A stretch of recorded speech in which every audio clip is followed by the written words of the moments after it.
여러 가지 어려운 일이 참 많으실 겁니다. 한 주간을 어떻게 지내셨는지 궁금하기도 하고 또 기도하는 마음이 때때로는 많이 아프기도 합니다.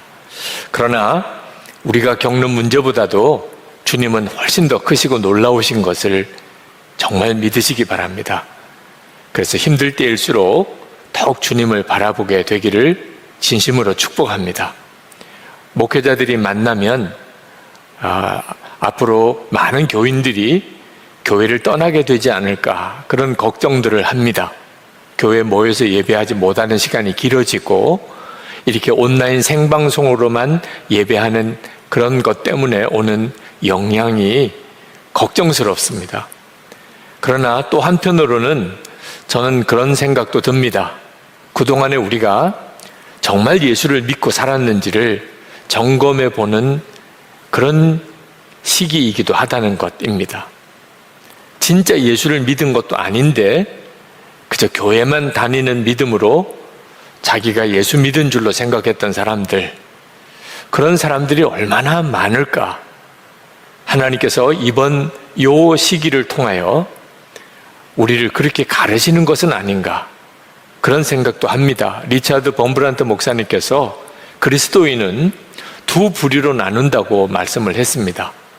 한 부류는 정말 하나님을 믿는 사람이고 또 한 부류는 자기가 하나님을 믿는다고 믿는 사람들이라고 그렇게 말을 했습니다. 착각하고 있는 분들, 내가 하나님을 믿는다고 믿는 사람들은 이런 어려운 일이 생길 때 견뎌낼 수가 없습니다.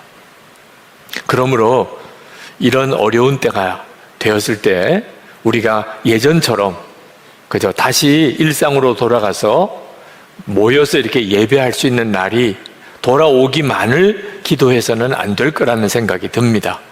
이번에 어떤 어려움과 시험에 만날지라도 흔들리지 않는 진짜 예수 믿는 사람으로 우리가 설 수 있게 되기를 기도해야 합니다. 우리가 정말 어떤 믿음의 사람인지, 나는 정말 예수 믿고 구원받은 생명 가진 성도가 맞는지 여러분 스스로가 한번 분명하게 자기 점검해 봐야 됩니다. 그 믿음이 바로 부활신앙입니다. 예수님이 부활하셨다는 사실을 정말 믿고 나도, 내 몸도 부활할 것이라고 믿는 믿음, 이 믿음이 있는 사람은 시험이 오거나 핍박이 오거나 유혹이 오거나 어려움이 와도 흔들리지 않습니다. 사도 바울은 우리 몸의 부활을 증거했을 때 고린도 교인들로부터 질문을 받았습니다. 35절입니다. 죽은 사람이 어떻게 살아나며 그들은 어떤 몸으로 옵니까? 죽었다가 다시 부활한다는데 그러면 어떤 몸으로 부활하는 겁니까? 라는 질문을 받았습니다. 사도 바울은 그 질문에 대하여 씨와 그리고 꽃과 나무의 비유를 해서 설명을 했습니다. 씨는 얼마나 보잘것없어 보입니까? 얼마나 작습니까? 그런데 그 씨가 땅에 심겨져 죽으면 거기서 아름다운 꽃이 피고 그리고 큰 나무가 자라지 않습니까?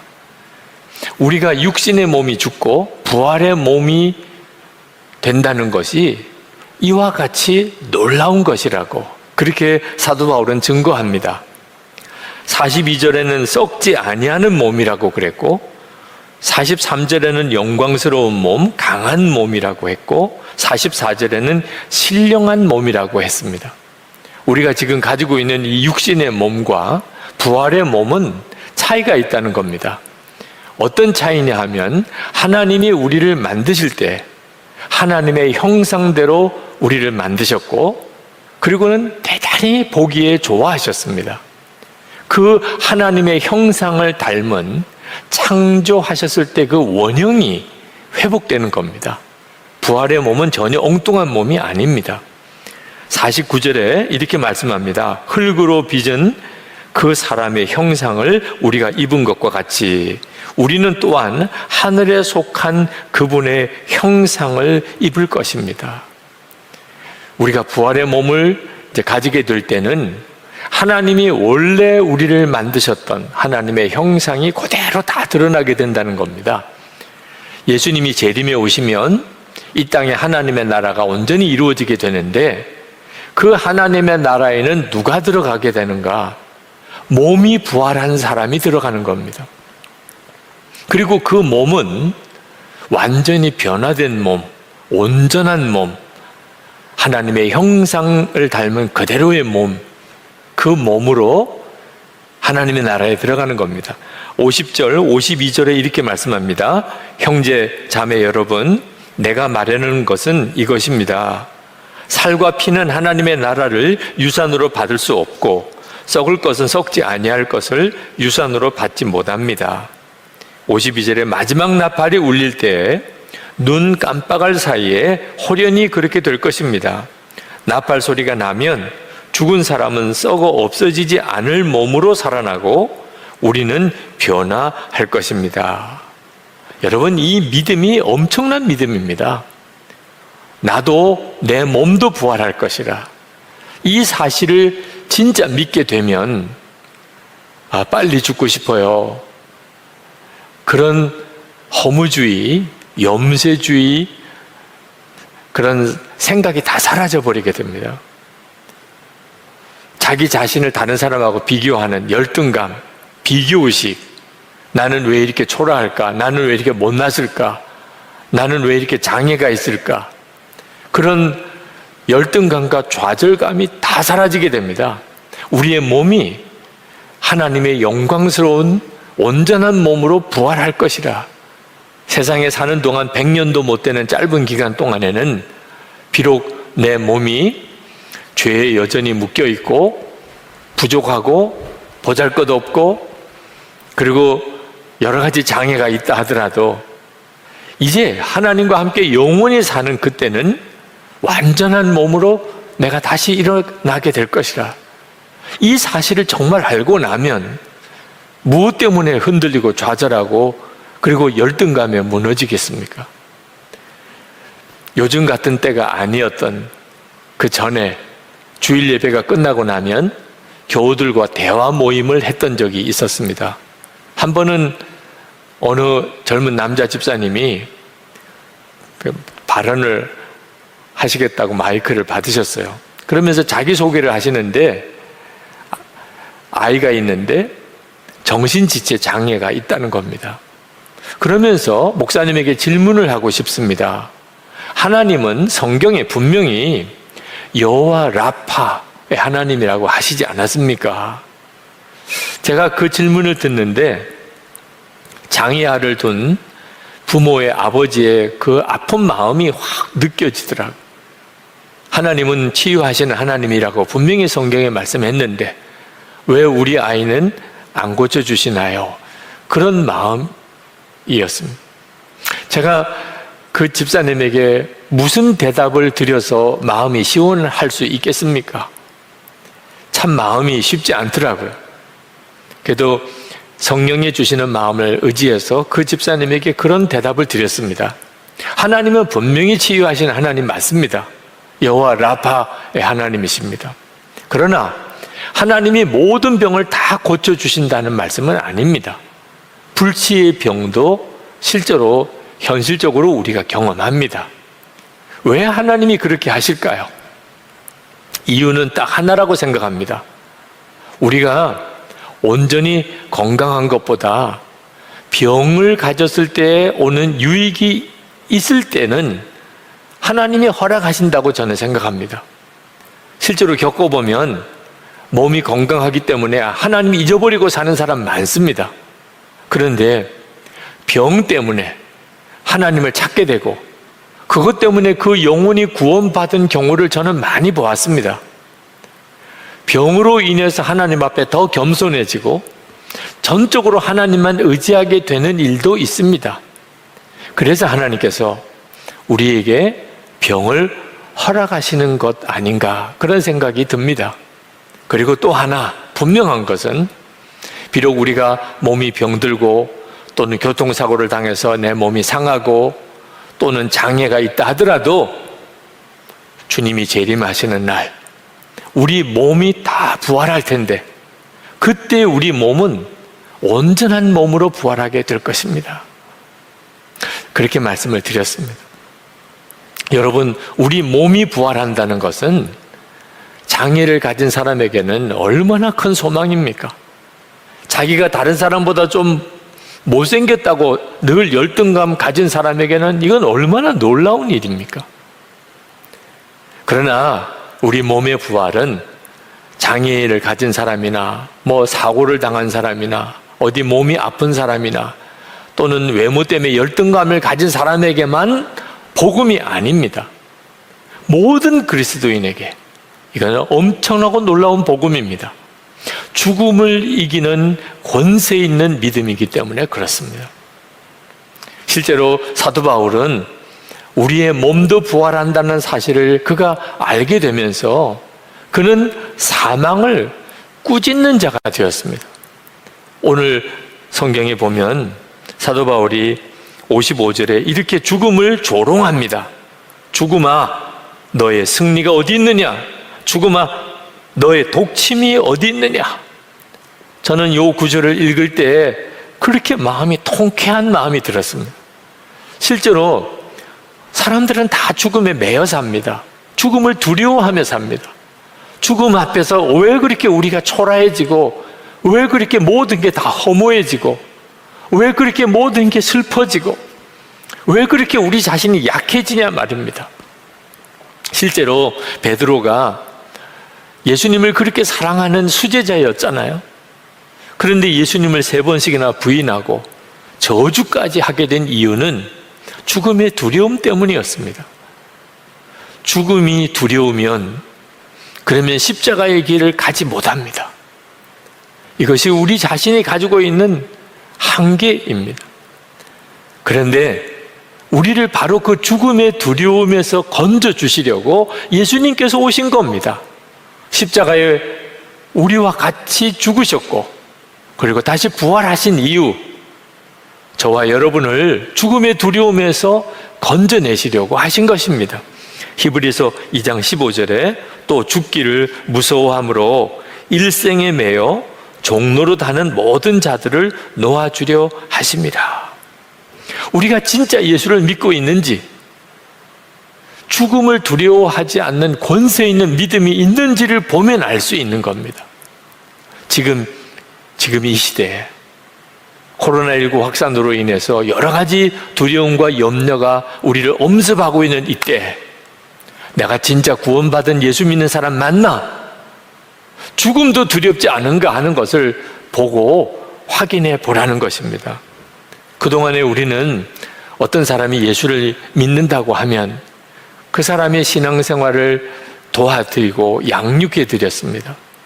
교회 생활 안내하고 예배 드리는 생활을 가르치고 기도 생활을 가르치고 성경 읽고 묵상하는 법을 가르치고 믿음이 조금 자라면 세례를 받게 하고 교회 직분도 주고 교회 봉사도 하게 하고 어려운 사람 돕게도 하고 나가서 예수 안 믿는 사람 전도도 하게 하고. 그런데 한 가지 우리가 예수 믿는 사람에게 말해주지 않으려고 하는 거, 늘 조심하는 것은 예수 믿으면 고난도 받는다, 순교할 수도 있다, 이 말은 거의 금기어처럼 입에 담기 힘들어했습니다. 왜냐하면 그런 말 들으면 예수 안 믿겠다고, 예수 믿어서 고난을 당하고 심지어 순교까지 할 수 있다면 그러면 나 예수 믿는 거 정말 싫다고 그렇게 나올까 봐 조심조심해서 고난에 대한 이야기, 순교에 대한 이야기는 안 하려고 했었습니다. 그 말은 우리 자신도 그 점에 대해서 확신이 없었던 겁니다. 이런 믿음 가지고서는 코로나19 확산으로 인한 어려움, 이런 정도의 시험에 그냥 맥없이 넘어지게 됩니다. 진짜 믿음이 아니었던 것입니다. 초대 교회 때는 달랐습니다. 그들은 예수 믿으려고 할 때, 세례 받기로 결심할 때 죽을 각오해야 했습니다. 순교할 믿음으로 처음 예수를 믿게 된 겁니다. 예수 믿으면 모든 거 다 뺏기고 예수 믿으면 모든 인간관계 다 끊어지고, 예수 믿으면 감옥에 갇히고 죽을 수도 있다. 그래도 좋습니다. 이런 사람들만 예수 믿고 세례받았습니다. 그러면 누가 예수 믿겠습니까? 그런데도 예수 믿는 사람이 계속 늘어났다는 거예요. 그리고 2000년 기독교 역사에 우리에게까지 이렇게 복음이 전해진 거 아닙니까? 복음이 진짜 복음이었던 거예요. 성령의 역사가 정말 있었던 것입니다. 그러니까 고난을 당하고 순교하는 상황에도 예수 믿겠다고 결단하는 일이 일어나게 된 거죠. 지금 우리에게 필요한 믿음이 바로 이 믿음입니다. 부활의 신앙, 그것은 곧 순교의 신앙입니다. 죽음도 두렵지 않는 그런 믿음인 것입니다. 주기철 목사님이 1944년 47의 나이에 순교하셨습니다. 최근에 주기철 목사님에 대한 글을 읽으면서 저 자신이 깊이 저를 돌아보는 시간이 있었는데 바로 그 47살에 순교하셨다는 것 때문입니다. 저는 언제나 주기철 목사님은 저보다도 나이가 많으신 분이라고 생각을 했습니다. 그러니까 믿음이 그만큼 강하셨을 거고, 그러니까 그분은 그만큼 성숙한 판단도 하셨을 것이다.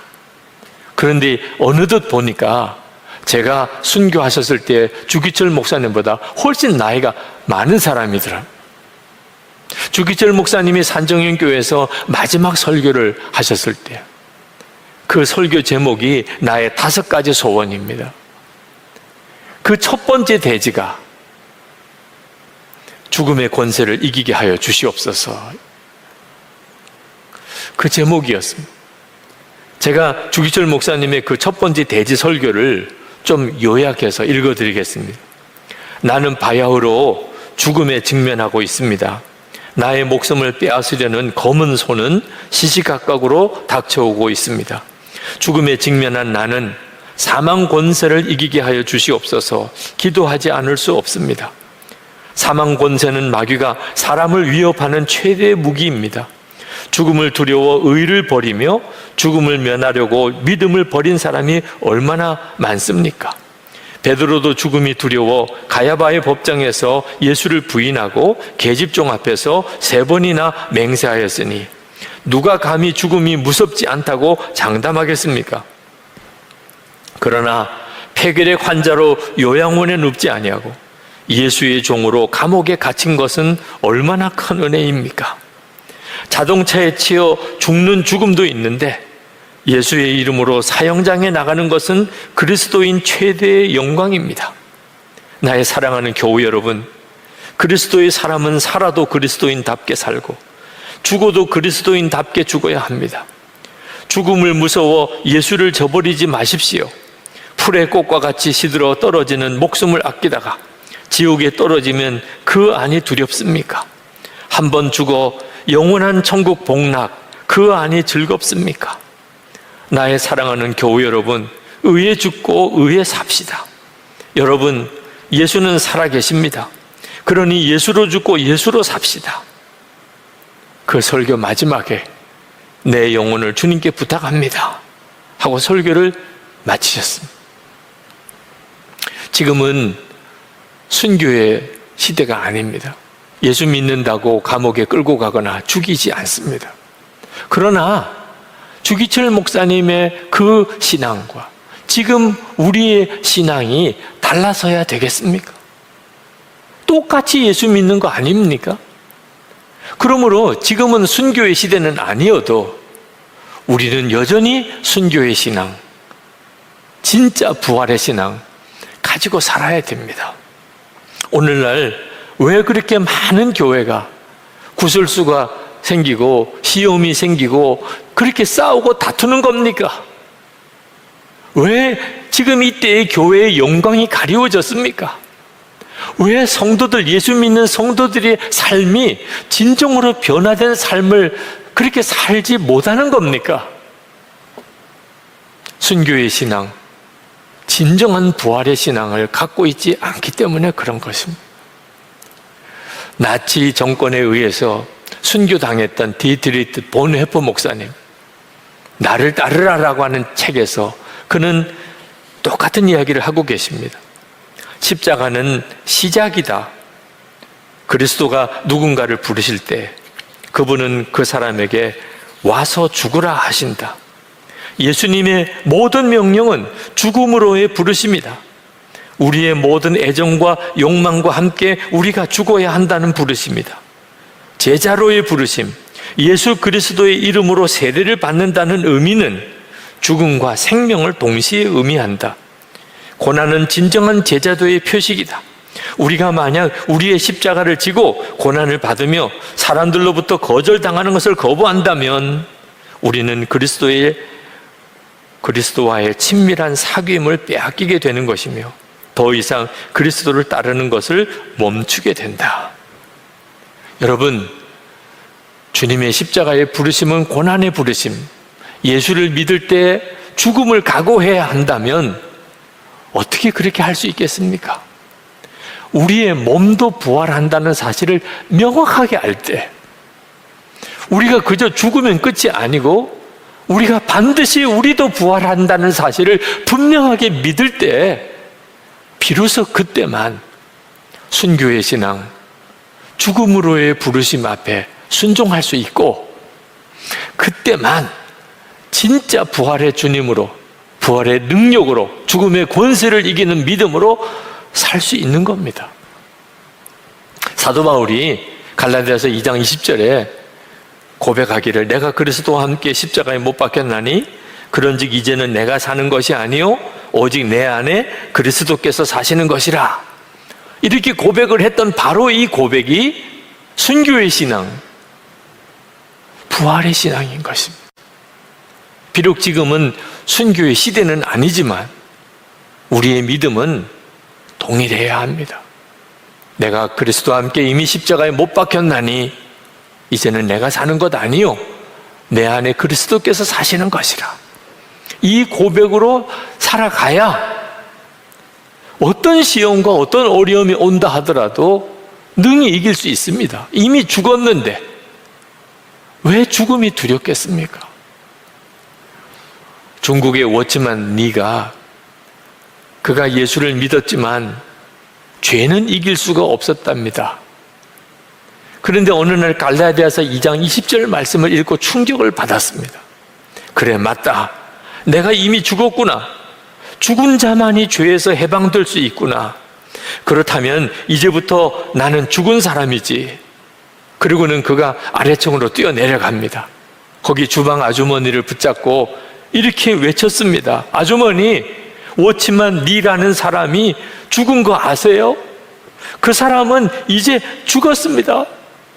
그리고 그는 자기가 아는 사람들을 만나러 다니면서 계속 똑같은 이야기를 했습니다. 워치만 리, 그 사람 죽었습니다. 그런데 그때부터 워치만 리의 삶에 놀라운 일이 벌어지기 시작을 했습니다.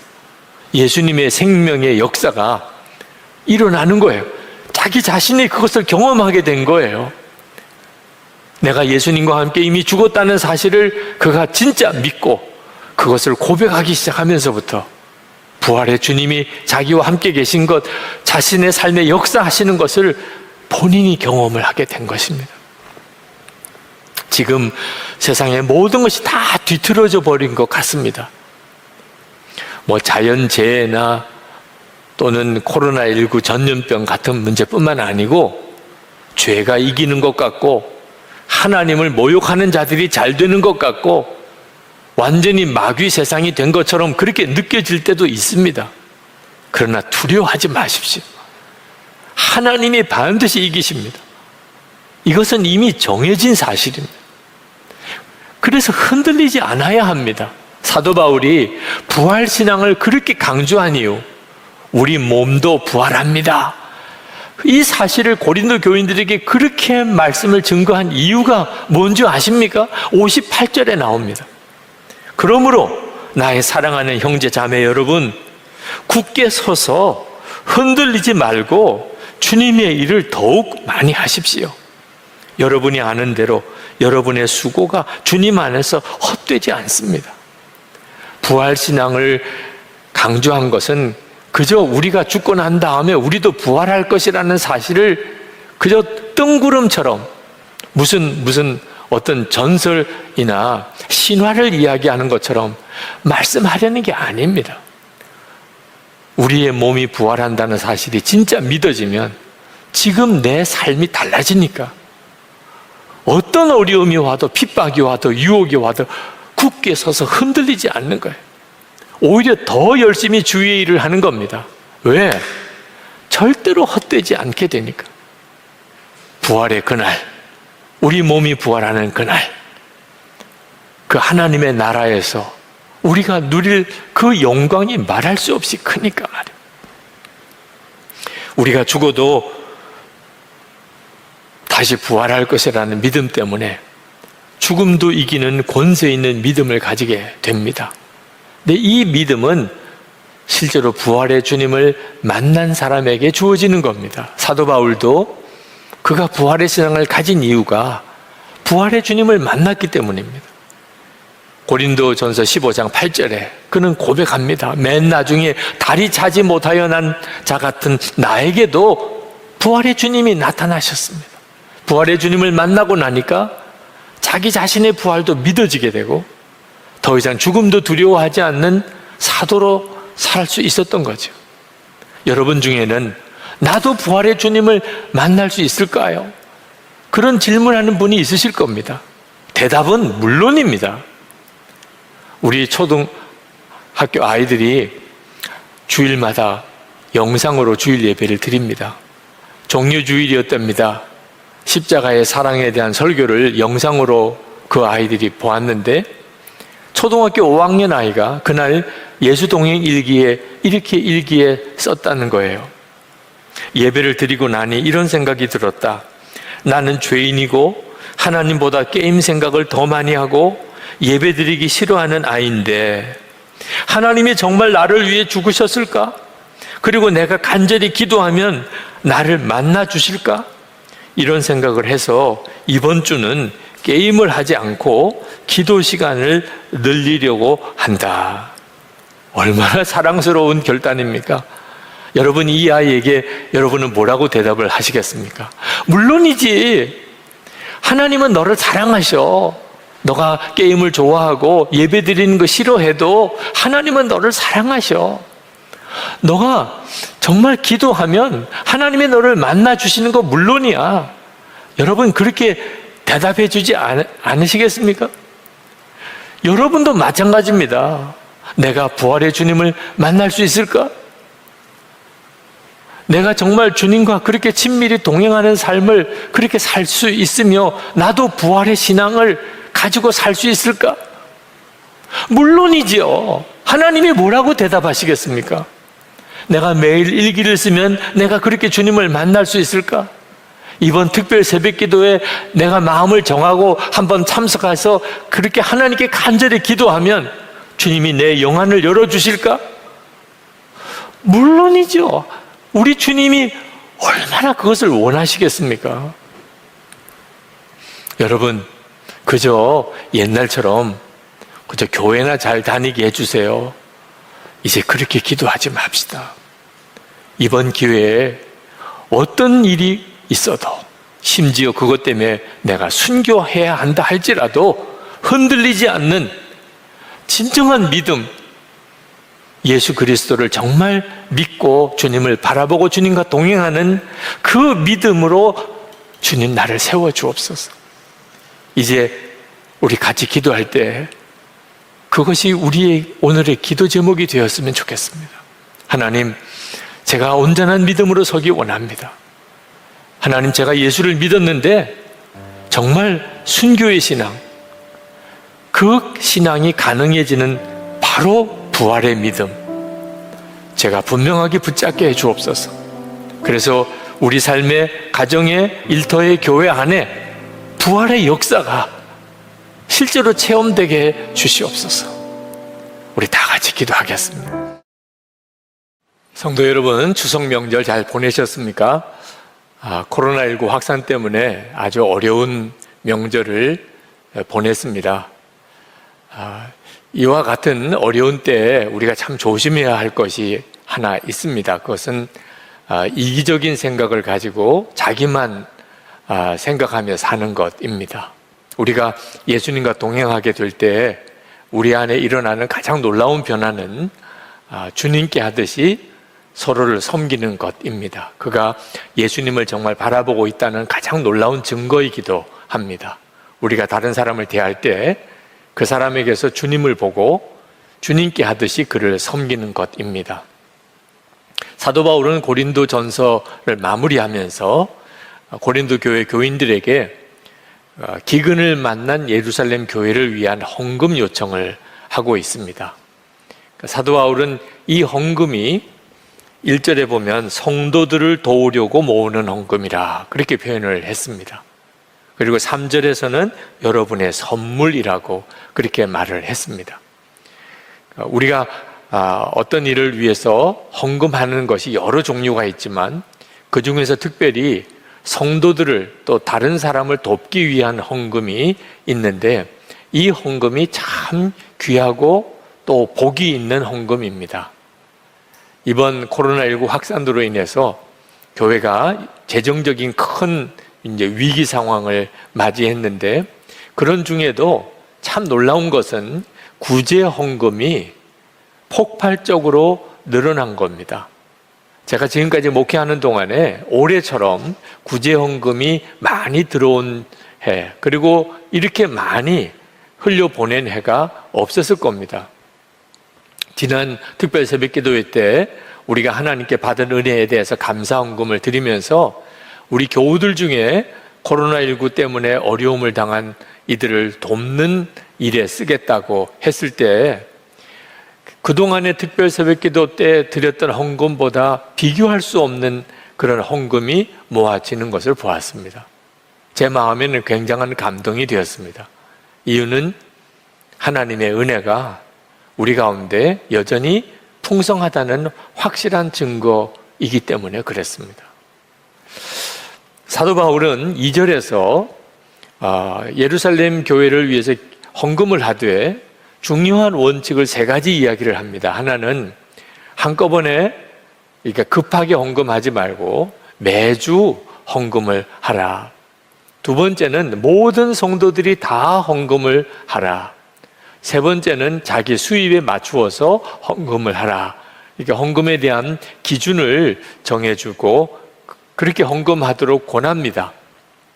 사도 바울이 갔을 때 그저 갑작스럽게 또 형식적으로 그렇게 헌금하지 말고 마음을 기울여서 정성을 다해서 헌금을 하라는 겁니다. 사도 바울이 이렇게 구제 헌금을 강조하는 이유는 그 헌금이 고린도 교회 교인들에게 복이 된다는 사실을 사도 바울이 분명히 알았기 때문에 그렇습니다.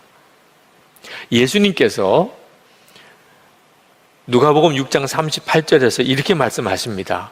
주라, 그리하면 너에게 줄 것이니 곧 후히 되어 누르고 흔들어 넘치도록 하여 너에게 안겨주리라. 너희가 헤아리는 그 헤아림으로 너희도 헤아림을 도로 받을 것이니라. 우리가 어려운 사람을 위해서 주는 것은 사실은 우리가 복을 받는 것이라 예수님께서 그렇게 말씀하셨습니다. 정말 복이 있는 사람은 정말 주는 사람입니다. 재정도 주고 용서도 주고 사랑도 주고 주는 사람입니다. 그러면 하나님께서 후히 되어 누르고 흔들어 넘치도록 안겨주겠다는 것입니다. 사실 공산주의 혁명이 일어난 이유는 우리가 주는 일에 대해서 주님의 말씀을 귀 기울여 순종하지 않았기 때문에 그렇습니다. 공산혁명이 일어났던 제정 러시아, 그 당시에 그 러시아 사정을 살펴보면 그릇 하나에도 십자가 문양을 새겼을 정도로 온 나라가 정말 예수를 잘 믿는 것처럼 보였습니다. 그러나 러시아 교회와 러시아 귀족들이 그렇게 어렵고 가난한 농노들을 향하여 주는 마음이 없었습니다. 정말 주님의 마음을 품지 않았던 거죠. 그러다가 공산혁명이 일어나게 된 겁니다. 우리가 주는 일, 정말 주님의 마음을 품고 어려운 사람들을 죽게 하듯이 섬기는 일은 사실 우리 자신이 복을 받는 겁니다. 어려운 사람, 어려운 교회, 어려운 목회자, 어려운 선교사님들을 돕는 것은 사실 엄청난 축복입니다. 예수님께서 마태복음 10장에서 말씀하셨습니다. 주님의 이름으로 선지자를 영접하면 선지자가 받을 상을 그가 받을 것이다. 의인을 영접하면 의인이 받을 상을 그가 받을 것이다. 예수님의 제자 중에 지극히 작은 자 하나에게 냉수 한 대접을 대접하면 결코 그 상을 잃어버리지 않을 것이라. 정말 놀라운 말씀이지 않습니까? 우리가 선교사와 똑같은 상을 어떻게 받을 수 있습니까? 선교사를 대접하면. 주님의 종이 받을 상을 우리가 어떻게 받을 수 있습니까? 주님의 종을 대접하기만 하면. 그러니 주는 일이 사실은 말할 수 없는 축복인 것입니다. 우리 주변에 어려운 사람들을 정말 주님께 하듯이 섬기는 눈이 여러분에게 열리게 되기를 축복합니다. 저는 2020년이 참 어려운 해지만 구제헌금이 이렇게 많이 들어오는 것을 보면서 또 여러 목사님들을 만나서 이야기를 들어보면 교회마다 거의 동일한 현상이라는 것을 알 수 있게 됩니다. 그렇다면 하나님은 한국교회를 아직 포기하지 않으신 겁니다. 2020년은 어떤 의미에서는 복의 씨를 많이 심은 해가 될 수 있다고 저는 확신합니다. 이건 정말 놀라운 일이지요. 이어서 사도 바울은 고린도 교회에 자기를 대신해서 디모데를, 젊은 디모데, 제자 디모데를 보낸다는 말씀을 합니다. 이 부분에서도 우리가 주님께 하듯이 다른 사람을 섬기는 일이 중요하다는 메시지를 들을 수가 있습니다. 사실 사도 바울은 개인적으로 자기가 고린도 교회에 가고 싶어 했습니다. 고린도 교회에 가서 반가운 교인들도 만나고 또 그들로부터 위로도 받고 그리고 그저 잠깐 지나가듯이 스쳐 지나가서 방문하는 게 아니고 조금 비교적 오랜 시간을 머무르고 싶다는 고백을 그가 했습니다. 7절에 보면 지금 나는 지나가는 길에 잠깐 들러서 여러분을 만나보려는 것이 아닙니다. 주님께서 허락해 주시면 얼마 동안 여러분과 함께 머무르고 싶습니다. 그러나 실제로 그렇게 하지를 못합니다. 왜냐하면 사도 바울은 자기가 하고 싶은 것, 자기에게 유익된 것을 하는 사람이 아니기 때문에 그렇습니다. 사도 바울은 전적으로 주님이 원하시는 대로, 주님이 기뻐하시는 대로 사는 사람입니다. 사도 바울이 섬겨야 될 사람은 고린도 교인들만이 아니었습니다. 아직까지 복음을 한 번도 들어보지 못한 사람들이 너무나 많이 있었고 그들에게 갈 수 있는 길이 열려 있었습니다. 사도 바울은 그들에게로 가는 것이 주님이 기뻐하는 일이라는 것을 알았습니다. 물론 그들은 사도 바울을 환영하는 사람들이 아닙니다.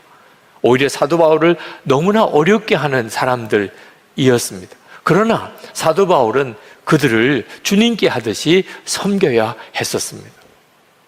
9절에 보면 사도 바울이 이렇게 고백합니다. 나에게 큰 문이 활짝 열려서 일을 많이 할 수 있는 기회가 왔습니다. 그러나 방해를 하는 사람도 많이 있습니다.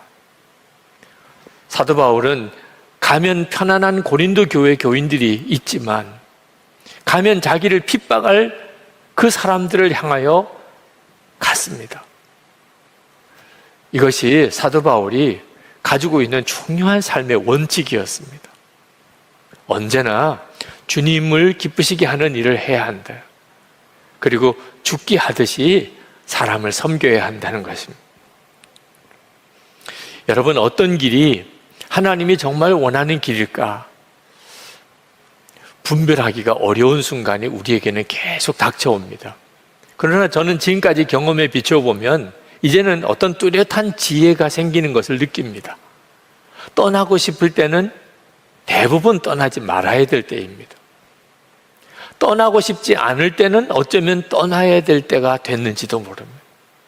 하고 싶은 일, 정말 하고 싶은 일은 아직 해서는 안 될 때, 정말 하기 싫은 일은 이제 진짜 해야 될 일이기도 합니다. 중요한 기준은 내 유익이 아닙니다. 내가 하고 싶으냐 하기 싫으냐가 아닙니다. 주님께서 무엇을 원하시느냐, 이 기준을 가지고 사는 사람이 정말 지혜 있는 사람입니다. 정말 하나님의 역사가 일어나는 삶을 살게 되기 때문에 그렇습니다. 고린도 교회에 가고 싶지만, 그러나 하나님은 아직도 복음을 듣지 못한 이들에게 가야 하기 때문에 고린도 교회에 가는 것을 허락지 않으시니까 젊은 제자 디모데를 고린도 교회에 보내기로 결정을 합니다. 그러나 이 디모데는 사실은 굉장히 젊고 아직도 미숙하고 그리고 심성이 굉장히 연약한 사람이었습니다. 디모데전서 4장에서는 사도 바울이 디모데에게 용기를 가지고 담력을 가지고 사역을 하라고 권했을 정도였습니다. 그래서 사도 바울은 고린도 교회 교인들에게 디모데를 주의 종으로 잘 섬겨달라고 특별히 부탁을 해야 했었습니다. 10절에 보면 디모데가 그리로 가거든 아무 두려움 없이 여러분과 함께 지낼 수 있도록 보살펴 주십시오. 그도 나와 마찬가지로 주님의 일을 하는 사람입니다. 그런데 이 부탁은 사실 사도 바울도 힘들고 디모데도 힘들고 고린도 교인들도 힘든 일이었습니다. 여러분 한번 생각해 보시기 바랍니다.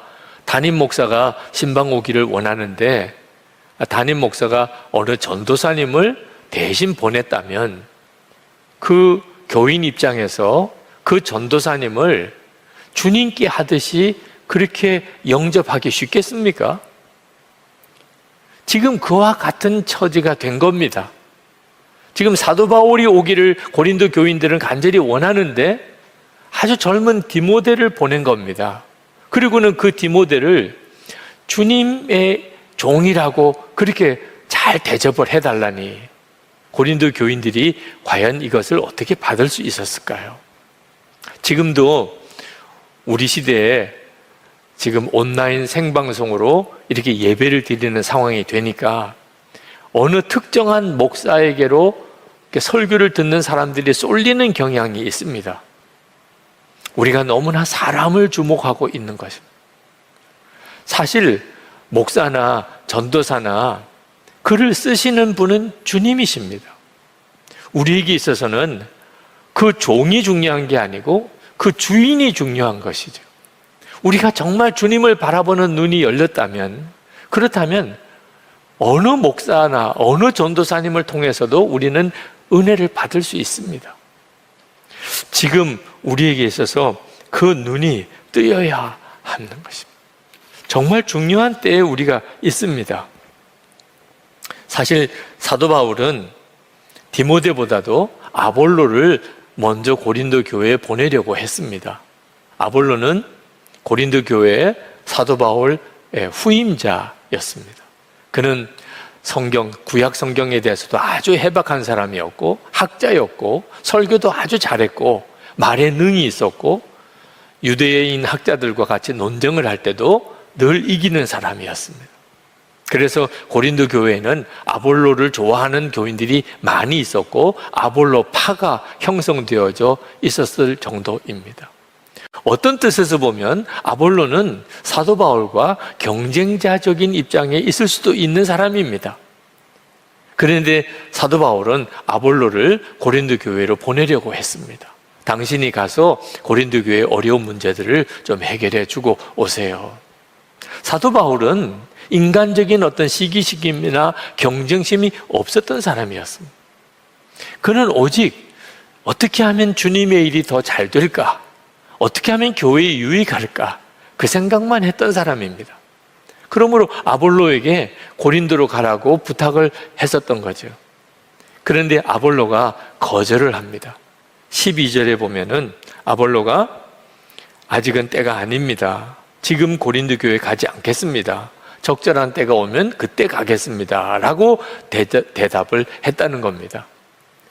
어떤 뜻에서 보면 아볼로는 고린도 교회에 가기 싫어하는 것처럼 보일 수도 있습니다. 고린도 교회에서 어떤 상처를 받았을 수도 있을 수도 있고, 고린도 교회에 마음이 안 드는 사람이 있을 수도 있는지도 모르죠. 그러나 성경을 가만히 묵상해 보면 사실 아볼로는 기도하고 하나님의 뜻을 분별하여 그렇게 대답했다고 그렇게 깨달아졌습니다.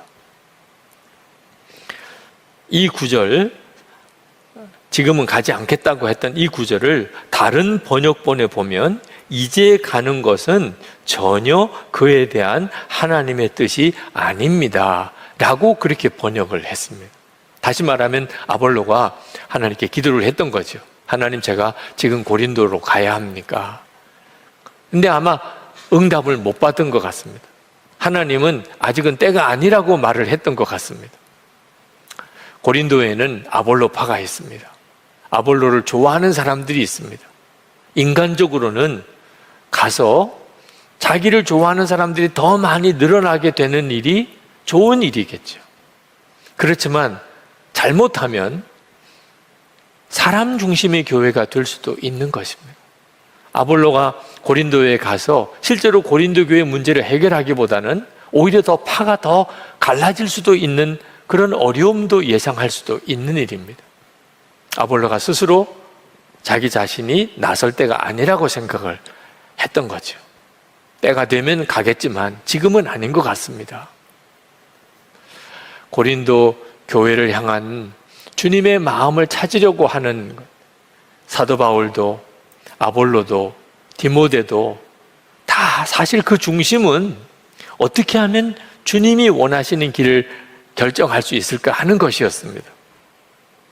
자, 그렇다면 사도 바울도 가지 않고 아볼로도 가지 않고 아주 젊은, 여전히 좀 미숙한 디모데가 가서 고린도 교회 문제를 해결할 수 있었을까요?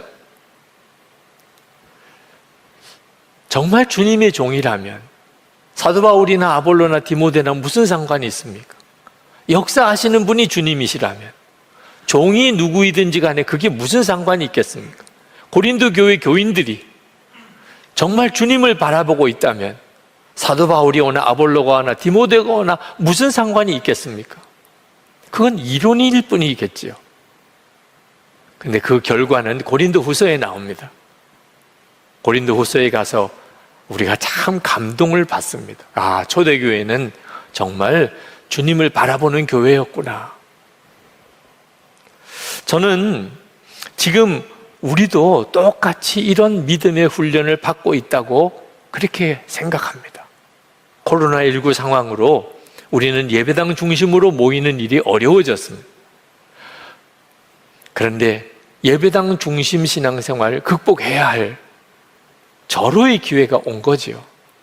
또 하나가 어느 특정 목사 중심으로 신앙생활을 하는 것도 이제 벗어나야 될 때가 온 겁니다.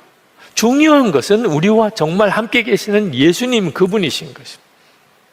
들어서 아는 것이 아니고 실제로 만나고 주님과 동행하는 삶을 살아야 하는 것입니다. 고린도 교회에 이제 정말 하나님이 주시려고 하는 중요한 교훈은 주의 종이 누구냐가 중요한 게 아니고 정말 주인 되시는 예수님 그분을 바라보는 눈이 뜨이는가 하는 것입니다. 우리에게도 마찬가지인 것입니다. 코로나19 확산으로 인해서 여러 가지 어려움이 많지만 영적으로는 지금이 오히려 기회입니다. 지금 훈련하지 않으면 안 되는 아주 너무나도 놀라운 기회가 우리에게 주어진 것입니다. 고린도 교회는 파벌의 문제, 은사의 문제, 결혼의 문제, 예배의 문제, 한 10가지의 문제를 가지고 있는 아주 심각한 교회였습니다. 근데 사도 바울은 그 고린도 교회를 향하여 일관되게 오직 답은 한 가지만 제시하고 있습니다. 흐트러지지 말고 주님께 하듯이 서로를 섬기라는 고린도 전서 전체의 핵심입니다. 주님께 하듯이 서로를 섬기라는, 자기 유익을 구하지 말고 항상 주님을 바라보고 주님께 하듯이 서로를 섬기면 그러면 문제는 해결된다는 것입니다. 여러분, 우리도 똑같습니다. 지금 형편이 힘들고 여러 가지 상황이 어려워지게 되니까 사람들은 서서히 이제 자기만 생각하게 됩니다. 다 이기적인 생각만 하게 됩니다. 그래서 오히려 가정 안에 분란도 일어나고 또 교회 공동체 안에도 시험이 많이 생깁니다. 사람들은 다 자기만 불행하다고 생각합니다. 자기만 유난히 어렵다고 그렇게 여깁니다. 불평하고 원망하고 낙심합니다. 이럴 때 우리의 살 길이 어디 있습니까? 정신 똑바로 차려야 합니다. 이럴 때일수록 우리가 정말 예수님을 바라보아야 합니다. 그분만이 우리를 정말 살릴 수 있습니다. 우리가 어떻게 살 수 있는지, 우리가 어떻게 살아야 되는지를 가르치실 수 있습니다. 그리고 주님께 하듯이 서로를 섬기는 겁니다. 그러면 우리 자신도 살고, 우리의 가정도 살고, 우리의 교회도 살고, 우리의 직장 일터도 살고, 우리 나라도 살릴 수 있게 되는 것입니다. 그렇게 살아보려고 우리가 매일 주님과 동행하는 일기를 써보자는 것입니다. 계속 주님을 주목하고 주님께 하듯이 서로를 섬기며 살기 위해서 그렇게 하자는 것입니다. 그리고 그것을 서로 나누면서 그 삶을 꾸준히 살아보자는 것입니다. 지난 수요일 수요 예배 때 비서로 저를 도와주시는 이영주 목사님께서 설교를 하셨습니다. 설교하시는 중에 처음 비서로 이렇게 임명을 받았을 때 많은 사람들이 자기를 볼 때마다 담임 목사의 안부를 묻는다는 겁니다. 혹시 혼자 있으면 담임 목사님은 어디 계시느냐? 담임 목사님은 괜찮으시냐? 자기를 보고 담임 목사에 대해서만 질문을 하는 것을 들으면서 당황해하고 처음에는 그게 너무 이상했었다고 그런 말을 하는 것을 들었습니다. 비서가 된다는 것은 그와 같은 그런 처지가 되는 거죠. 제가 그 설교를 들으면서 저 자신을 생각했습니다. 저는 주님의 종입니다. 그러니까 사람들이 저를 보면 주님에 대해서 물으시는 거구나. 주님은 어떻게 하시기를 원하실까요? 주님은 어떤 마음이실까요? 주의 종이 해야 될 일은 나 자신의 생각, 계획이 아니고 항상 주님의 뜻을 파악하는 일, 주님의 마음을 품는 일, 그래서 주님을 증거하는 일이구나 하는 사실에 대해서 다시 한번 분명하게 깨달아지는 시간이었습니다. 여러분도 마찬가지입니다. 여러분이 예수님의 사람이라면, 정말 예수 믿는 사람이라면, 여러분이 세상에 나가면 세상 사람들은 여러분에게서 예수님을 보기를 원합니다. 그래서 우리가 주님을 바라보려고 하는 것입니다. 우리에게 있어서 가장 중요한 것은 예수 그리스도 그분이십니다.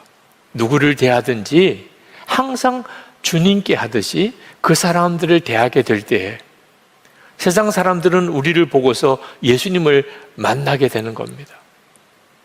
어떤 분은 언제까지 그렇게 섬기며 살아야만 하는 겁니까? 그렇게 질문하는 분도 있으실 겁니다. 잘 몰라서 그렇습니다.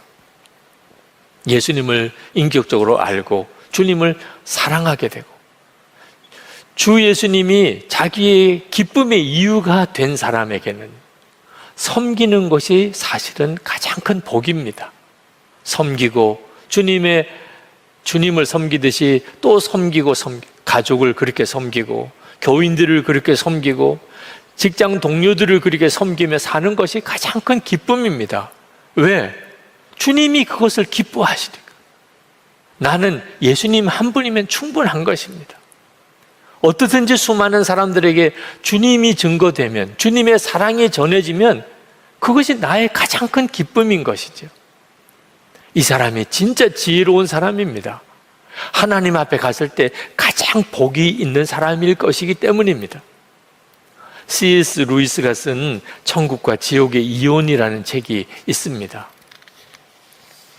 그 책은 천국 변방을 여행하는 어느 주인공 그 주인공을 이제 판타지 소설로 묘사한 참 귀한 책입니다. 한 번은 그 주인공이 어떤 큰 행렬이 천국으로 이렇게 들어오는 것을 봅니다. 처음에는 그게 강이라고 여겼을 정도로 엄청난 사람들이 어떤 한 사람을 따라 쭉 들어오는 겁니다. 저렇게 천국에서 환영을 받고 대접을 받는 저 사람이 누군가? 어떤 사람이 이제 천국으로 죽어서 천국으로 오는 그 환영 행렬이었습니다. 아마 틀림없이 대단히 유명한 사람일 거야. 나도 잘 아는 그런 사람일 거야. 그렇게 생각을 하고 보는데 전혀 모르는 사람이에요. 그래서 자기 안내자에게 묻습니다. 저 사람이 누굽니까? 그랬더니 그가 대답하기를 사라 스미스라는 여인인데 그가 골더스 그린이라는 곳에 살던 사람이라는 겁니다. 처음 들어보는 사람. 자기가 잘 알지 못하기는 하지만 저 정도의 환영을 받을 정도면 아주 정말 특별히 위대한 삶을 살았을 것이다. 그렇게 생각을 하고 아주 중요한 사람인 모양이군요. 그랬더니 그 안내자가 대답하기를 그렇지요. 위대한 사람들 중에 한 사람입니다. 그러나 이 나라의 명성과 저 지상에서의 명성은 완전히 다르다는 것을 당신도 잘 알고 있지요. 그렇게 대답을 하더랍니다. 그 소설에 나오는 사라 스미스는 무슨 실존한 인물이 아닐 수는 있습니다. 그러나 한 가지 분명한 교훈을 우리에게 줍니다. 이 세상에서의 명성과 하나님 나라에서의 명성은 다르다는 것입니다. 하나님께서는 이 세상에서는 사람들이 알아주지 못하는 그 어떤 한 사람을 하나님은 잘 알고 있을 수 있습니다. 왜 그렇지요? 항상 주님을 바라보고 주님께 하듯이 사람들을 섬기는 사람이었기 때문에, 하나님께서 가장 영광을 받으신 사람이었기 때문에, 그러므로 그가 천국에 들어올 때 하나님께서 그를 잊으실 수가 없는 것입니다. 천국에서는 아주 유명한 사람. 여러분, 이런 복을 놓치시기를 원하십니까? 지금 하나님은 우리에게 바로 그 점에 대해서 눈을 계속 열어주고 계십니다. 모여서 예배할 수는 없고 서로 만나는 것도 조심스러운 때이긴 하지만 우리에게는 주님을 바라보는 눈은 언제나 열려져 있습니다. 그동안에는 사람 때문에 또 눈에 보이는 예배당 때문에 오히려 예수님을 주목하지 못했었다고 한다면 지금은 오직 주님만 주목하는 아주 중요한 시기에 우리가 있는 것입니다. 지금 눈이 뜨여야 합니다. 정말 주님을 바라보는 눈이 뜨여야 합니다. 이제는 가족을 보든지 교인들을 보든지 여러분 주변에 있는 직장 동료들을 보든지 항상 주님이 함께 계시는 것을 보아야 합니다. 그 사람이 어떤 사람이든지 이제는 따지지 맙시다. 그 사람이 어떤 행동을 했는지도 우리가 더 이상 주목하지 맙시다. 주님께 하듯이 그분을 섬기는 것입니다. 사랑만 하며 사는 것입니다. 주님이 기뻐하실 일이 무엇일까? 그것만 생각하고 사는 겁니다. 우리가 그렇게 살면 지금 이 어려운 때가 어느덧 지나갈 때가 옵니다. 그리고 우리 자신이 놀랍게 달라져 있음을, 우리의 삶 전체가 엄청난 변화가 왔음을 우리가 경험하게 될 것입니다. 바라기는 여러분이 여러분 주변에 있는 모든 이들을 주님께 하듯이 꼭 그렇게 살아보십시오. 주님은 정말 살아계시고 여러분과 함께 계시고 여러분의 삶을 인도하시는 것을 다 경험하시게 될 것입니다. 이제 우리 같이 기도하십시다. 하나님, 제가 오직 하나만 분명히 하고 살겠습니다. 내 주변에 있는 사람들 주님께 하듯이 그들을 섬기겠습니다. 주님만 계속 바라보며 주님만 나의 기쁨이 되는 그런 삶을 주님 살겠습니다. 이 어려운 때, 혼란스러운 때를 하나님 기뻐하는 뜻대로 잘 헤쳐나갈 수 있게 해 주옵소서. 지금이야말로 주님과 동행하는 사람, 주님 저를 증인으로 사용하여 주시옵소서. 기도하겠습니다. 자, 오늘은 고린도 전서 마지막 설교입니다. 항상 마지막은 마지막에 영성이 있습니다. 그러니까 마지막에 하는 말이 참 귀한 말이죠. 여러분도 여러분의 인생의 마지막 순간에 무슨 말을 남기시겠습니까? 그 마지막 순간의 말씀처럼 진실한 말씀이 없지요. 사도 바울은 고린도 교회 교인들에게 고린도서를 쓰면서 마지막으로 꼭 하고 싶은 말씀을 하고 계십니다. 그 첫 번째가 믿음에 굳게 서라는 것입니다. 13절 말씀에 깨어 있으십시오. 믿음에 굳게 서 있으십시오. 용감하십시오. 힘을 내십시오. 이것이 특별히 우리 마음에 와 닿아야 합니다. 믿음이 좋다는 말이 무슨 의미인지를 정확하게 말해주고 있기 때문에 그렇습니다. 저는 오랫동안 그저 착한 것이 믿음 좋은 것이라는 착각을 하고 있었습니다. 그러나 착한 것과 믿음이 좋은 것은 전혀 다른 것입니다. 교회 안에 착한 사람 많습니다. 아마 예배드리는 여러분도 착한 사람일 것입니다. 그 자체가 나쁜 것은 아니지만 착하다고 믿음이 좋은 것도 아니라는 사실을 꼭 알아야 합니다. 믿음이 좋다는 말은 그 사람이 강하다는 뜻입니다. 두려움이 없다는 말입니다. 골리앗과 이스라엘이 싸울 때 사울 왕과 그 군사들은 하나님을 믿는다고는 했지만 골리앗이 무서워서 숨었습니다. 그 말은 진짜 하나님을 믿는 믿음이 없었다는 거죠. 하나님을 정말 믿었던 다윗은 담대하게 골리앗 앞에 나아갈 수 있었습니다. 믿는다는 것은 염려가 없다는 뜻이기도 합니다. 베드로 전서 5장 7절에 염려를 주께 맡겨버리라 했는데 여러분의 염려가 주님께 맡겨집니까? 사도 바울이 고린도 교인들에게 그 어려운 상황에서 믿음이 강하여야 한다. 그 말씀을 정말 간곡하게 마지막으로 당부하고 있는 겁니다. 지구촌 교회 원로 목사님이신 이동원 목사님, 둘째 아들이 미국의 변호사였습니다. 지난 금요일 하나님의 부름을 받았습니다. 사랑하는 아들의 마지막을 지켜보려고 떠나시는 목사님께 문자의 위로와 기도의 말씀을 전해드렸더니 오늘 새벽에 문자가 왔습니다. 그리스도인이란 답을 가진 사람이 아니라 답을 모른 채로 믿음으로 앞을 향해 나아가는 사람이란 말이 마음에 와닿습니다. 아들을 불러가신 이유에 대한 답을 찾지 못했고 영원히 찾지 못할 듯 합니다. 그래도 믿음으로 나아가야 하겠지요. 그 참 귀한 정말 대단한 목사님이시지 않습니까? 우리 모두에게는 어떤 일이 어느 순간에 다가올지 모릅니다.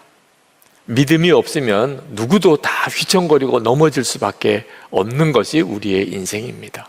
코로나19 확산으로 인해서 이 어려운 때에 우리에게 정말 필요한 것은 믿음입니다. 착한 것만 가지고서는 죄를 이길 수 없습니다.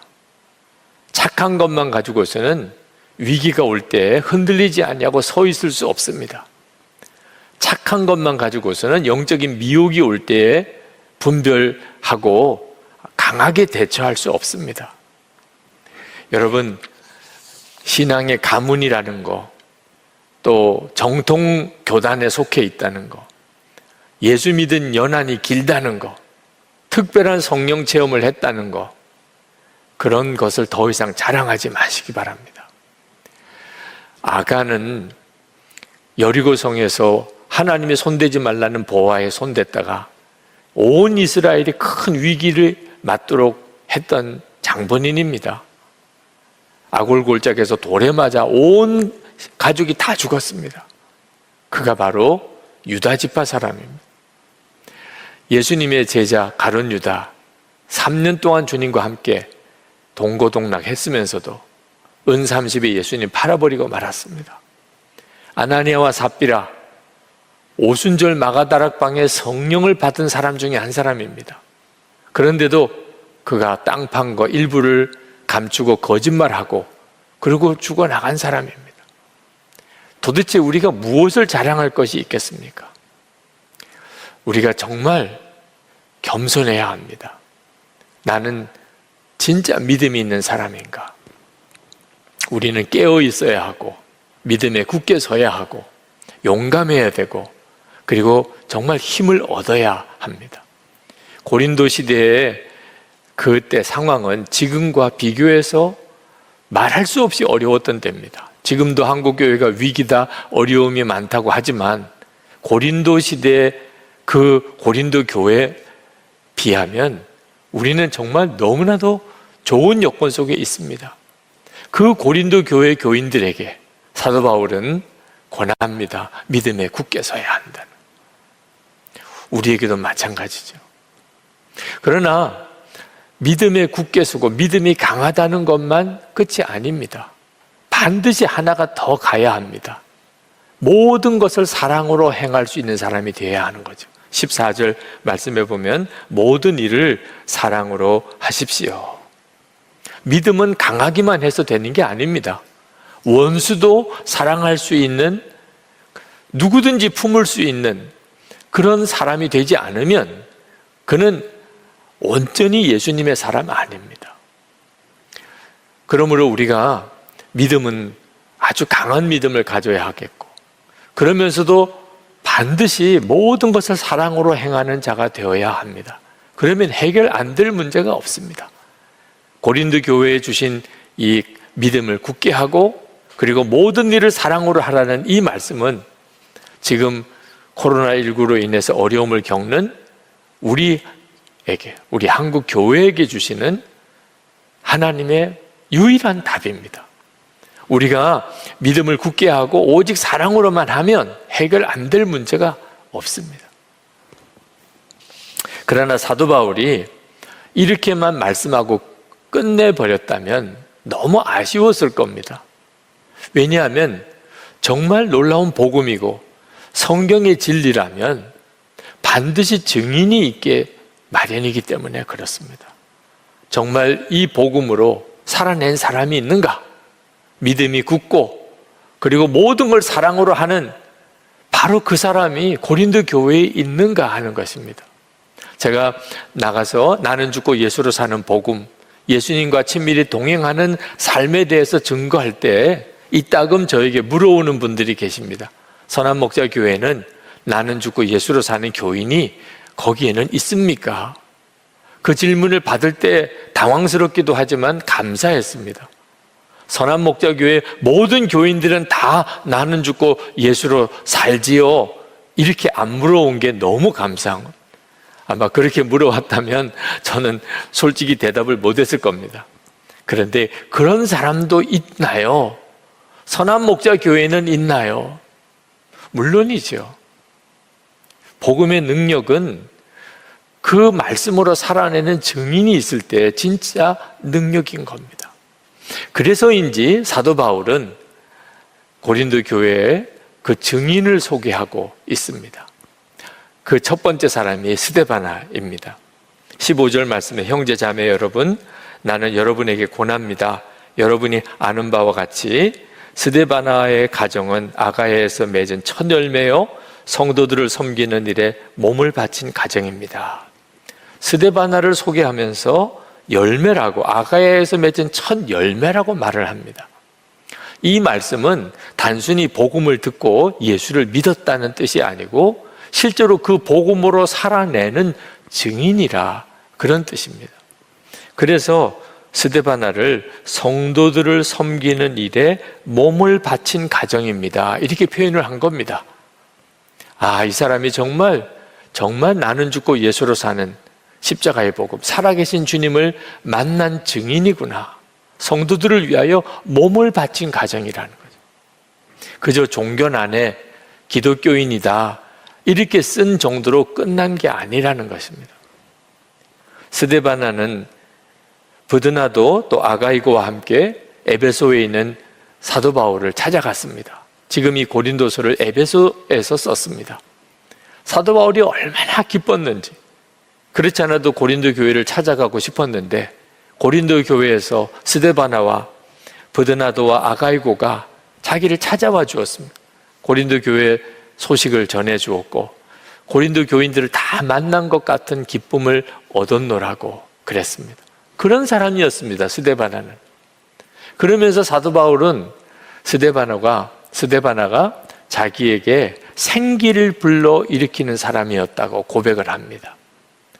사도 바울이 이렇게 고백하는 데는 거기에 어떤 이유가 있습니다. 사실 고린도에 오기 전에 사도 바울은 아테네에서 복음을 전했습니다. 아테네는 철학의 도시죠. 그래서 그 사람들이 잘 아는 철학을 가지고 복음을, 십자가의 복음을, 예수 그리스도의 부활을 전해보려고 애를 썼는데 열매가 없었습니다. 어떤 분은 선교의 실패라고까지 이야기를 했습니다. 사도 바울에게 있어서는 참 큰 좌절이었습니다. 실제로 여러분도 전도를 나가 보아서 알지만 전도를 했는데 받아들이지 않으면, 그런 일이 한 번, 두 번 되면 그만 낙심이 되어버립니다. 그 다음에는 전도하는 것 자체가 두려워지죠. 사도 바울도 똑같은 좌절을 겪었던 것 같습니다. 그래서 고린도에 왔을 때 사도 바울은 대단히 두려웠다고 그랬습니다. 과연 내가 여기서도 예수 부활을 전할 때 받아들이는 사람이 있을까? 자신이 없었습니다. 아테네에서 그렇게 정말 유창하게 온 철학을 다 동원해서 전도를 해도 안 되는데 여기서는 예수를 믿을 사람이 있을까? 그때 기도할 때 성령께서 주님의 말씀을 사도 바울에게 주십니다. 철학적으로 복음 전하려고 하지 마라. 세상 지식으로 어떻든지 복음을 잘 전하려고 하지 마라. 그냥 십자가 복음, 그 원색적인 그 복음 그대로를 전하라. 그래서 사도 바울이 결심을 합니다.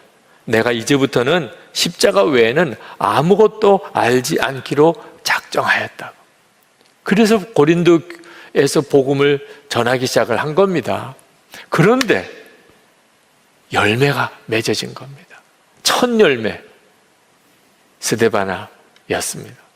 그저 예수를 믿은 정도가 아니고 그 성도들을 위해서 자기 몸을 다 내어놓을 정도로 완전히 변화된 사람, 정말 예수님의 사람이 된 거죠. 여러분, 우리도 이런 증인이 되기를 원합니다. 성도들에게 기쁨이 되고 생기를 불러 넣어 일으키는 자가 되기를 원합니다. 만나보면 답답하기만 한 분도 있습니다.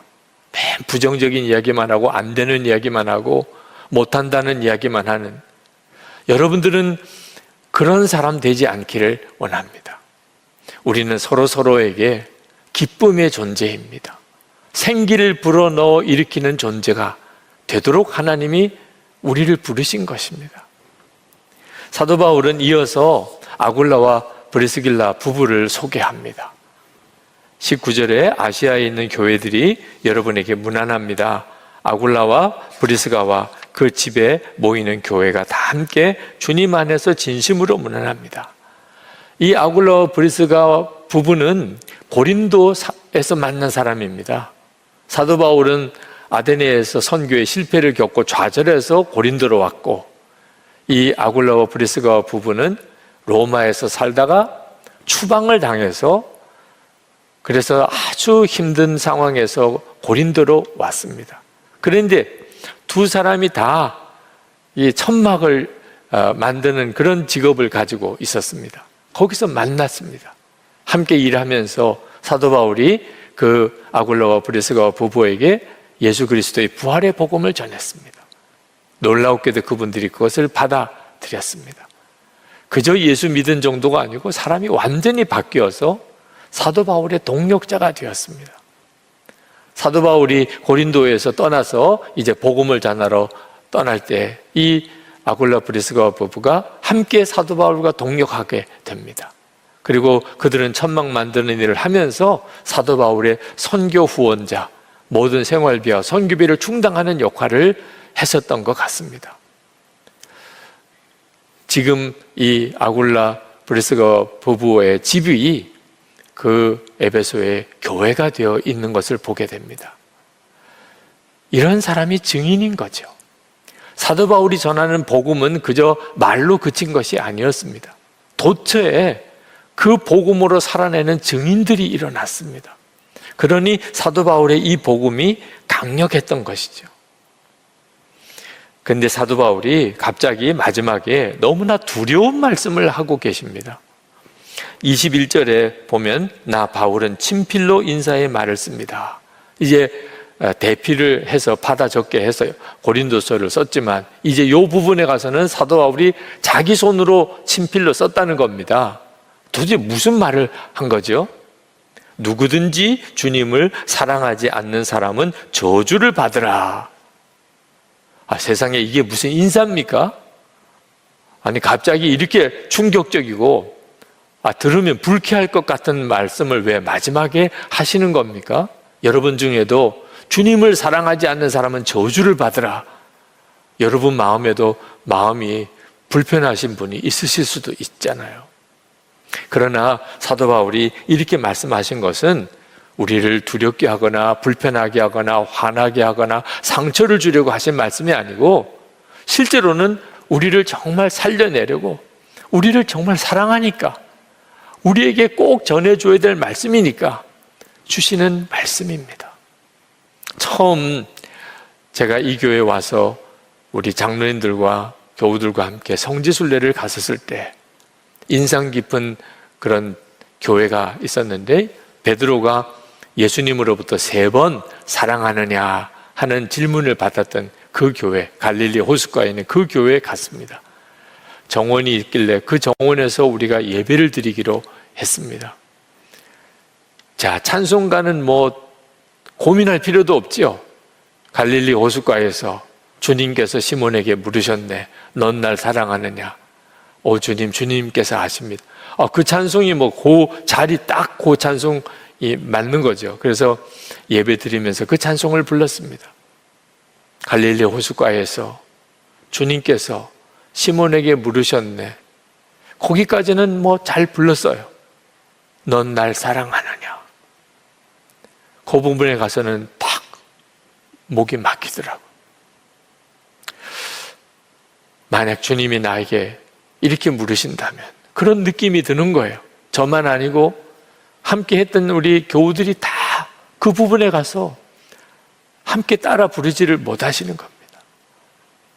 그냥 속에서부터 울컥하는 마음이 일어나요. 주님, 저 주님 사랑합니다. 이런 고백을 평소에는 늘 할 수 있다고 생각했어요. 그런데 진짜 주님 앞에 서서 주님이 나에게 물으실 때 넌 나 사랑하느냐? 그럴 때 내가 그렇다고 말할 수 있을까? 그 찬송을 우리 부르면서 울었어요. 그것은 우리를 좀 애통하게 하는 그런 메시지였습니다. 우리를 찔러주는 메시지였어요. 우리의 신앙생활의 실상, 받는 것만 좋아하고 달라고 기도만 하고 그렇지만 진짜 주님을 한번 제대로 사랑해 보지 못했던 우리들의 실상을 드러내는 시간이었어요. 그런데 그게 은혜였어요. 그게 우리 영혼이 사는 시간이었어요. 사도 바울이 이 말씀을 하는 것은 주님을 사랑하지 못하는 자를 정말 저주하려고 하는 게 아니었어요. 깨어나라는 거예요. 진짜 믿음을 다시 회복하라는 거예요. 주님을 사랑하지 않으면 아무것도 안 되는 겁니다. 사도 바울은 고린도 교인들에게 마지막으로 성도들의 인사를 전합니다. 20절에 모든 형제들이 여러분에게 문안합니다. 거룩한 입맞춤으로 서로 인사하십시오. 이건 정말 가슴이 뜨거운 눈물이 나는 그런 인사입니다. 초대교회 성도들은 서로 목숨을 걸고 예수를 믿었던 사람들입니다. 진짜 나는 죽고 예수로 사는 사람들이었죠. 예수님 아니면 그렇게까지 할 이유가 없습니다. 살아계신 주님을 알았고 그 주님과 동행하며 살았기에 그들은 어떤 고난도 각오하고 예수를 믿은 사람들. 이런 사람들끼리 만나면 목숨도 서로 내어놓을 만큼 그렇게 사랑이 됩니다. 육신의 가족보다 더 사랑이 됩니다. 그런 사람이 있다는 게, 그런 교회가 이웃에 있다는 것이 얼마나 큰 위로가 되는지 모릅니다. 흔히들 교회 왔더니 교인들과의 관계가 고향 친구들 또는 학교 동창들, 군대 동기들만 못하다, 그런 말 하시는 분들이 있으십니다. 이유가 뭔지 아십니까? 예수님을 정말 사랑하고 나는 죽고 예수로 사는 믿음으로 살지 못하니까, 그러니까 교우들의 관계도 영 어설픈 겁니다. 진짜 나 죽고 예수로 살고 주님과 친밀히 동행하는 그런 사람들은 만나면 다릅니다. 믿음의 형제가 있다는 것만 가지고도 얼마든지 세상을 이겨나갈 힘이 있는 겁니다. 주님을 사랑하는 것, 그것이 우리 신앙생활의 모든 것의 힘입니다. 거기서부터 우리가 살 길이 있는 것입니다. 그래서 사도 바울이 이 권면을 하는 겁니다. 그러면서 사도 바울은 이어서 이렇게 말씀합니다. 마라나타, 우리 주님 오십시오. 사도 바울은 이 말씀을 하려고 앞에 있는 그 부분을 말씀한 겁니다. 마라나타, 주님 오십시오. 주님 재림에 오실 때 주님을 맞이할 수 있는 사람은 주님을 사랑하는 사람밖에 없습니다. 주님이 낯선 사람, 주님 뵙는 게 어색한 사람, 처음 만나는 것 같은 사람, 그 사람이 주님 오십시오, 마라나타 이렇게 기도할 수 있습니까? 사도 바울이 고린도 교인들에게 마지막으로 주님을 사랑하라, 그렇지 않으면 저주를 받는다 라고 말씀하신 것은 그들을 정말 사랑하니까, 주님을 언제 오시더라도 맞이할 준비하고 살아야 하니까 하신 말씀입니다. 어느 집사님이, 한국교회 어머니들은 다 그렇지요, 자녀들을 위해서 그렇게 기도 많이 하는데 좋은 학교 가도록, 좋은 직장 가도록, 좋은 배우자 만나 결혼하도록 기도하셨어요. 근데 어느 날 기도하다가 우리 아이들이 지금 죽으면 천국 갈 수 있을까? 그 생각이 번뜩 들더래요. 그러면서 깨닫기를, 내가 그동안 우선순위를 너무나 잘 모르고 기도했구나. 천국 가는 것부터 먼저 확실하게 하고 그 다음에 학교도 직장도 결혼도 있는 거지. 우리 아이들이 지금 죽으면 천국 갈 수 있을까? 아무런 준비와 기도가 없었던 것을 깨닫고 회개했다고 그랬습니다. 우리 교회 유년부 박영균 전도사님 한번 설교할 때 아이들이 그렇게 떠들고 장난치고 그렇게 하던 그 예배가 그립다는 거예요. 그때는 몰랐대요. 그런데 모여서 예배하지 못하니까 떠들고 장난치던 아이들도 너무 그립다는 거예요. 그러면서 이제 다시 만나서 예배할 날, 그날을 준비하고 있다는 겁니다. 무슨 준비를 하느냐? 이번에 다시 만날 때는 분명한 복음을 내가 아이들에게 전하리라. 또 언제 어떻게 만나지 못할 상황이 올지도 모릅니다. 이렇게 끝일 수도 있는 거죠. 어떤 아이들에게는. 내가 그 아이들에게 진짜 분명한 복음을 전해주지 못했다면, 그렇다면 얼마나 두려운 일인가. 그래서 내가 이제 아이들을 만나면 분명한 확실한 복음을 내가 전해줄 준비를 하고 있다고. 너무 감사하더라고요. 코로나19 확산이 우리에게 꼭 어려움만 주고 있는 것은 아닙니다. 우리의 심령을 각성시키고 우리에게 정말 진짜 보아야 될 눈을 열어주고 있습니다. 마라나타, 주님 오시옵소서. 이 말씀이 혹시 생경하게 느껴지는 분 없으십니까? 한 번도 그런 기도해 본 적도 없고 그런 생각해 본 적도 없으신 분, 지금 영적으로는 문제가 있는 상태에 있는 겁니다. 그저 수시로 마라나타, 주님 어서 오세요, 저 준비되어 있습니다, 주님을 뜨겁게 사랑하는 사람만 그럴 수 있는 거죠. 2017년에 성지순례를 교우들과 한번 갔었을 때, 그때 갈릴리 호수에서 그 선상 성찬식을 했습니다. 그럼 성지순례 코스와도 같아요. 그런데 그 해 그 갈릴리 호수 성찬식은 너무너무 어려웠어요. 풍랑이 있는 바다에서 성찬을 한 겁니다. 파도가 어지간히 치니까 저 정도는 괜찮겠지. 그 선원들도 다 괜찮다 그래서 우리가 배를 타고 갈릴리 호수로 쭉 깊이 들어갔습니다. 그런데 눈으로 보는 것과 실제로 배에서 타는 것은 전혀 느낌이 다르더라. 파도가 치기 시작하는데 서 있을 수도 없어요. 교우들이 의자에 앉았는데 막 옆으로 쓰러지기까지 하는 겁니다. 선원들도 당황해하는 기색이 역력하더라. 그런데 성찬은 시작을 했고 중단할 수는 없잖아요. 이 성찬이 어떤 성찬인데 주님과 우리가 연합하는 그것을 다시 우리가 누리는 그런 엄청난 성찬인데, 그래서 성찬 분병 분급을 나와서 하지 못하고 앉아 있으라고 우리가 가서 하겠다고 다 자리에 앉혔습니다. 온몸은 흔들려 가면서 떡을 가지고 가서 전해드리고 잔을 가지고 가서 전해드리면서 그 풍랑이는 배 위에서 성찬을 했습니다. 그런데 그 풍랑이는 배 위에서 성찬을 하면서 주님의 마음이 느껴져요.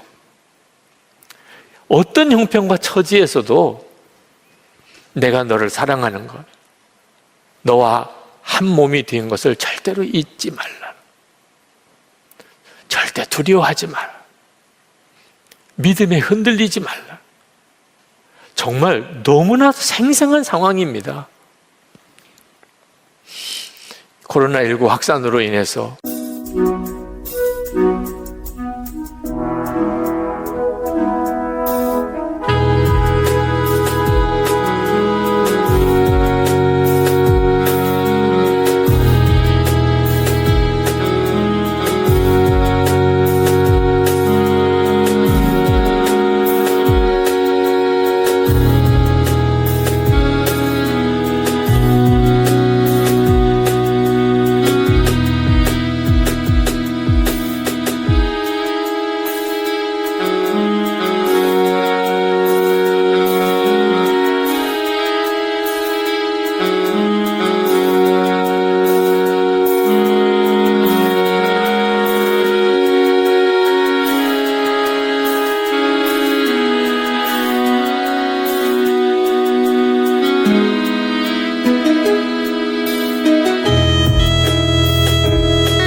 Lighten up, take me on your magic river.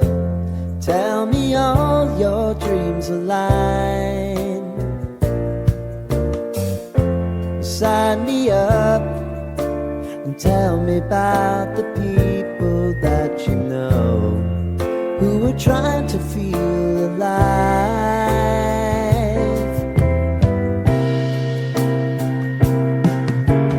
Life can get hard, so honey, if you need to cry, just come share my pillow and rain, rain, go away.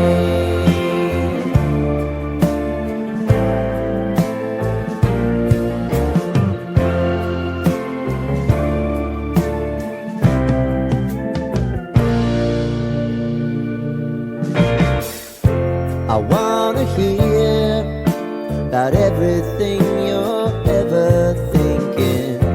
You know that I can take the truth. And call me out if you think I'm never slipping. Maybe I can turn it around. Oh yeah. Baby, if you want us, you know time is on our side. But things are gonna haunt us, we'll just have to put aside. And I'm right here if you just need to cry. Come love, share my pillow, and rain, rain, go away.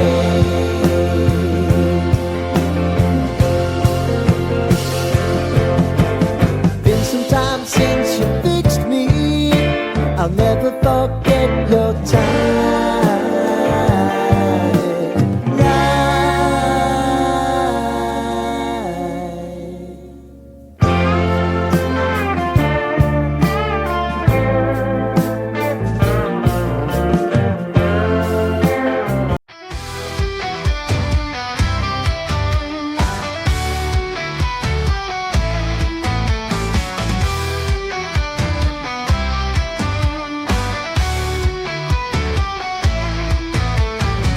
So wild, with hearts gone cold, there's a knight who stands, his story told.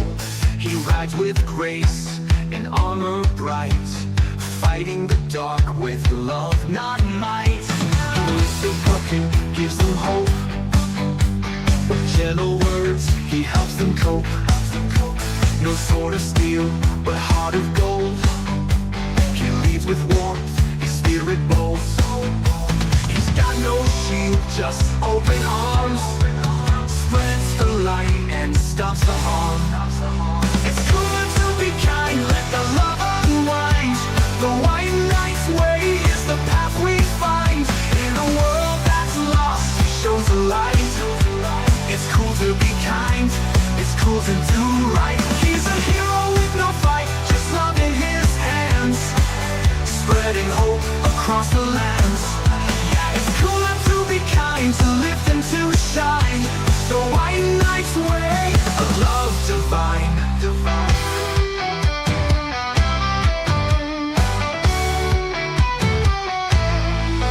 Where the shadows loom and voices fade, he finds the lost, gives them a place. No battles won, no kingdom claimed, but in his heart there's love unchained. He speaks with truth, he lives with grace. In every soul he finds a space, a gentle heart, a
참 힘들고 어려운 한 해를 보내면서 그 성찬 때 생각이 납니다.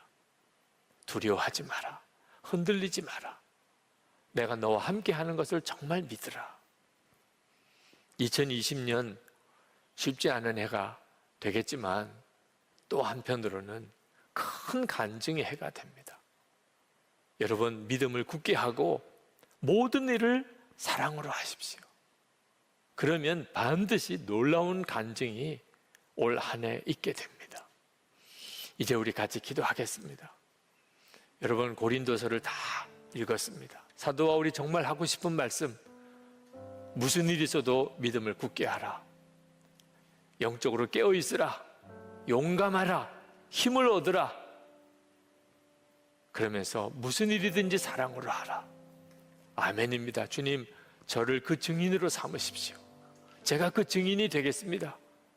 복음의 증인, 2020년 올 한 해 제가 진짜 복음의 증인으로 그렇게 서는 그런 해가 되기를 원합니다. 우리 다 같이 통성으로 기도하겠습니다.